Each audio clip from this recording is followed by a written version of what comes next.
me puhutaan niistä sulakerasioista ja sulakkeista, niin käytännössä mä itse käytän pelkästään sitä Victronin sulakerasiaa. Eli tähän laitetaan joko mega- tai anli-sulake.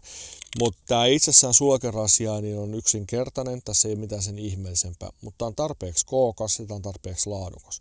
Eli nyt kun me laitetaan esimerkiksi tämä kiinni tuonne veneeseen ja mä laitan tuonne akuston luokse sen kiinni, niin tämä on myös laadukas siinä mielessä, että jos tähän jotain nyt sattuu kaatumaan kovassa vauhdissa vaikka päälle, akku liikahtaa tai muuten, tai itsessään tämä sulakerasia on laadukas, että se kestää sen niin. Tai se, että jos akku ei nyt vaihdellaan ja nostellaan ylös alas, niin me helposti vaan siihen lyijyakkua sen verran painaa, että se vähän kolisee tuolla takana, niin sen takia sulakerasia pitää olla laadukas. Mutta sitten se toinen, että täällä on kunnolliset kytkentäpultit. Et meillä ei myöskään tule ongelmaa sen takia, että me ostetaan joku hyvin edullinen sulakepesä ja laitetaan siihen sulake kiinni ja nämä hapettuu esimerkiksi nämä liittimet. Me ei haluta sitä tilannetta.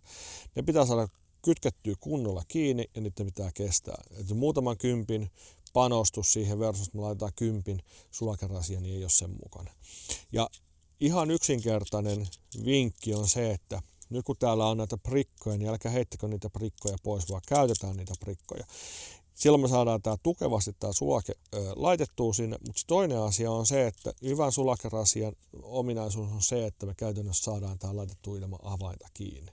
Eli silloin me tiedetään, että pultit, kierteet, muttarit, prikat on kaikki laadukkaita, että me saadaan tästä tehtyä sillä tavalla, että me ei tarvitse hampaa tirvessä kiristää näitä. Pieni asia, mutta siinä vaiheessa, jos me joudutaan hampaat irves kiristää, niin sitten siinä vaiheessa, kun sä oot siellä vesillä ja sulake, jos syystä tai toista laukee, ja sitten sä etsit sitä lenkkiavainta, tässä mitä hemmettiä, mistä me saan sen lenkkiavain, että me saan sen sulakkeen sieltä irti.